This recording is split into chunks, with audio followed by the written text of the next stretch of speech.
नमस्कार, स्वागत है आपका हमारे चैनल पर। मैं हूं आपके साथ शिप्रा सैनी। महाराष्ट्र में विधान परिषद के घमासान के लिए आज वोटिंग हो चुकी है। अब बस रिजल्ट का इंतजार है। शाम 5 बजे तक वोटों की गिनती शुरू होनी थी, लेकिन इससे पहले ही कांग्रेस पार्टी ने चुनाव आयोग को मेल कर दिया, जिसमें कांग्रेस पार्टी ने दरअसल 2 विधायकों के वोट पर आपत्ति दर्ज कराई है और इन वोटों को रद्द करने की मांग की है। आपको बता दें कि ये दोनों विधायक जो हैं वो बीजेपी के विधायक हैं, जिनको लेकर आपत्ति कांग्रेस पार्टी की ओर से जताई गई है, जिसके बाद चुनाव आयोग की ओर से इस पूरे मामले को लेकर एक मीटिंग की गई और महाराष्ट्र चुनाव आयोग के अधिकारियों ने कांग्रेस पार्टी की इस शिकायत को ही नामंजूर कर दिया। यानी कांग्रेस पार्टी को बड़ा झटका लगा है। जिस तरह से ये लगातार कहा जा रहा है कि महाराष्ट्र में जो सियासी घमासान है विधान परिषद चुनाव का, वो दरअसल बीजेपी और कांग्रेस के बीच देखने को मिल सकता है। जिस तरह से महाराष्ट्र में 10 विधान परिषद की सीटें हैं, लेकिन 11 उम्मीदवार चुनावी मैदान में हैं, तो ऐसे में कहीं न कहीं महाविकास अघाड़ी को हार का डर है और कांग्रेस पार्टी के लिए खतरा बढ़ा हुआ है। हालांकि मुश्किलें शिवसेना के लिए भी बढ़ सकती हैं, ये नतीजों में पता चलेगा। तो आपको बता दें कि बीजेपी के 2 विधायक दरअसल बीमार थे, लेकिन इसके बावजूद भी वो वोट करने के लिए व्हीलचेयर पर बैठकर विधान भवन पहुंचे।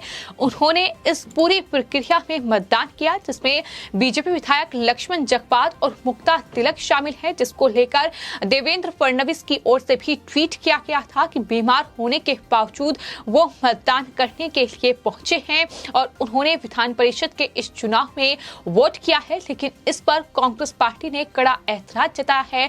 कांग्रेस पार्टी की ओर से इस बात को लेकर नाराजगी जताई गई है कि दरअसल पार्टी के सहयोगियों की मदद से वोट दिया गया है। तो इस तरह से कांग्रेस पार्टी ने इलेक्शन कमीशन में ये शिकायत दर्ज कराई थी, लेकिन अब इलेक्शन कमीशन ने ही कांग्रेस पार्टी की इस शिकायत को नामंजूर कर दिया, यानी शिकायत को संज्ञान में नहीं। इसका हालांकि ये तर्क है कि ये गुप्त मतदान पद्धति के नियमों का उल्लंघन है। लेकिन वहीं बीजेपी की ओर से इस पूरे मामले को लेकर बीजेपी नेता कृपाशंकर सिंह ने मीडिया को जानकारी दी है। उन्होंने बताया है कि विधानसभा में विपक्षी नेता देवेंद्र फडणवीस और बीजेपी प्रदेश अध्यक्ष चंद्रकांत पाटिल ने मुक्ता तिलक और लक्ष्मण जगपात को आराम करने की सलाह दी थी। फिर भी इन दोनों विधायकों ने बीजेपी के उम्मीदवारों को वोट देने की इच्छा जाहिर की। वो एम्बुलेंस से विधान भवन पहुंचे। उन्हें मतदान करने में सहयोग करने के लिए पार्टी ने पहले ही विधानमंडल के मुख्य सचिव से इजाजत मांगी थी।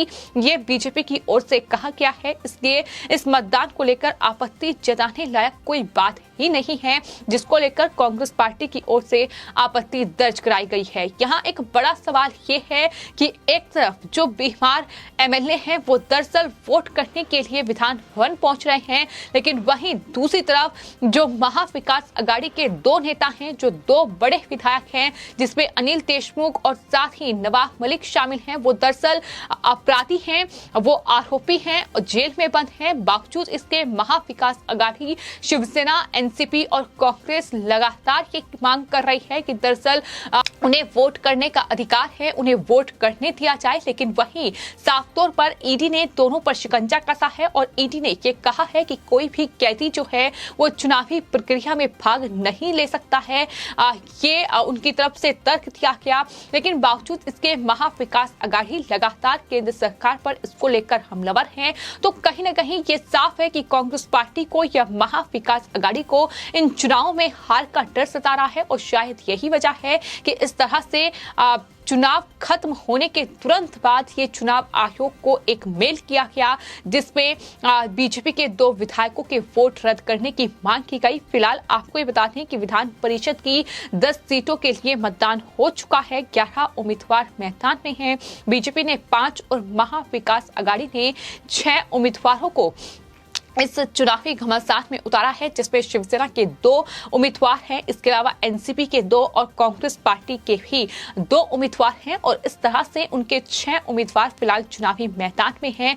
नंबर गेम के लिहाज से अगर बात की जाए तो शिवसेना के जो दोनों उम्मीदवार वो कहीं ना कहीं फिलहाल सेफ जोन में हैं, लेकिन वहीं कांग्रेस पार्टी के जो उम्मीदवार हैं उन पर खतरा लगातार मंडरा रहा है, क्योंकि एनसीपी के लिए भी मुश्किलें बढ़ रही हैं, क्योंकि सुप्रीम कोर्ट कोर्ट ने नवाब मलिक और अनिल देशमुख को बड़ा झटका दिया और वो भी वोट करने के लिए नहीं पहुंच पाए। सुप्रीम कोर्ट ने साफ तौर पर नवाब मलिक और अनिल देशमुख को वोट करने की इजाजत नहीं दी और इसके बाद एनसीपी के लिए भी कहीं न कहीं दिक्कत जरूर हो सकती है। फिलहाल ये नतीजों में ही पता चलेगा कि आखिर परिणाम क्या होते हैं, लेकिन कहीं न कहीं परिणाम की झलक जो है वो इस तरह के से समझ में आ रही है जब कांग्रेस पार्टी जब चुनाव मतगणना शुरू होने वाली है उससे ठीक पहले चुनाव आयोग में एक मेल करती है जिसमें बीजेपी के पक्ष में जिन विधायकों ने वोट किया है उनकी वोट को रद्द करने की मांग करती है और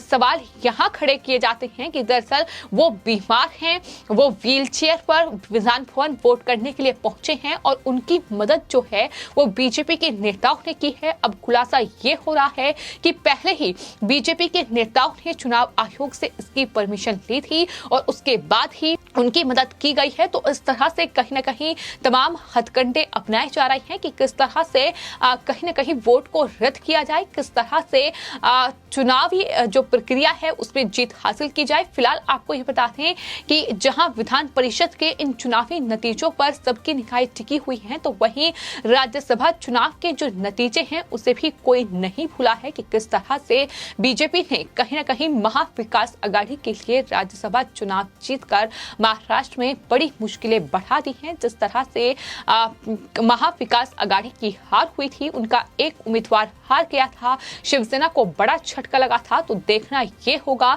कि जो लगातार शिवसेना, एनसीपी और कांग्रेस दावा कर रही है कि कोई क्रॉस वोटिंग उनकी तरफ से नहीं होगी। साथ ही ये भी कहा गया है कि महाविकास अघाड़ी में कोई फूट नहीं है।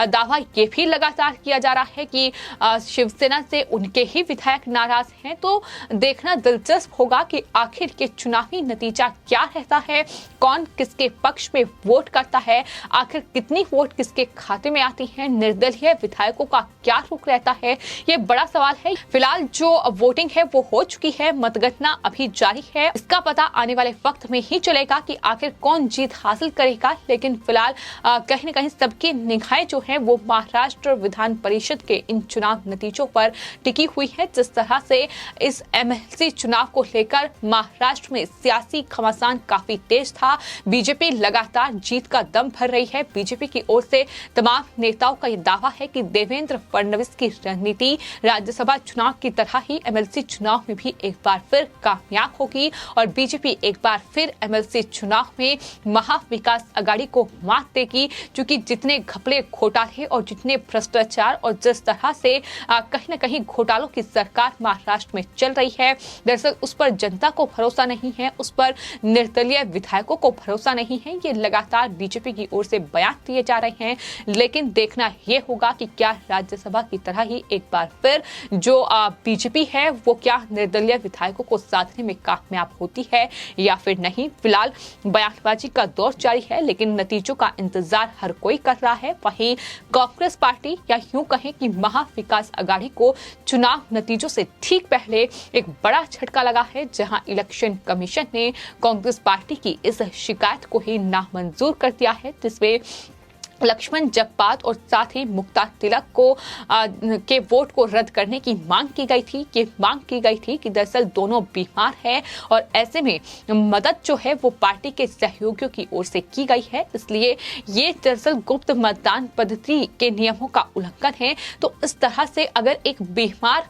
विधायक वोट करने के लिए पहुंच रहा है तो जाहिर तौर पर उसकी सराहना करने के बजाय किस तरह से उसके वोट को रद्द करने की मांग महाविकास अघाड़ी, शिवसेना, एनसीपी, कांग्रेस कर रही है, ये साफ तौर पर इलेक्शन कमीशन को जो शिकायत की गई है उसमें दिखाई दे रहा है। और वहीं अपने जो दो विधायक हैं यानी नवाब मलिक और अनिल देशमुख, जिन पर भ्रष्टाचार के गंभीर आरोप लगे हैं, जो कि ईडी की जांच के दायरे में हैं, जो जेल में बंद हैं, उन्हें लगातार ये मांग कर रही हैं कि वो विधायक हैं, उन्हें वोट करने का हक है, उन्हें वोट करने की परमिशन दी जाए। लेकिन पहले जो निचली अदालत थी उससे बड़ा झटका लगा। उसके बाद बॉम्बे हाई कोर्ट जब उनके वकील पहुंचे तो वहां बॉम्बे हाई कोर्ट ने भी साफ तौर पर मतदान करने से इनकार कर दिया। इसके अलावा जब सुप्रीम कोर्ट में अपील की गई तो उसके बाद सुप्रीम कोर्ट ने भी नवाब मलिक और अनिल देशमुख को बड़ा झटका देते हुए वोटिंग की अनुमति देने से साफ तौर पर इनकार कर दिया तो इस तरह से कहीं ना कहीं महाविकास आघाड़ी के लिए मुश्किलें बढ़ी हुई हैं। लेकिन देखना ये होगा कि क्या कांग्रेस के इस हथकंडे से महाविकास आघाड़ी जीत पाएगी या फिर बीजेपी एक बार फिर से राज्यसभा की तरह विधानसभा में भी जीत हासिल करेगी। फिलहाल आपकी इस पूरे मामले पर क्या राय है हमें कमेंट बॉक्स में जरूर लिखें और चैनल को सब्सक्राइब करें। धन्यवाद।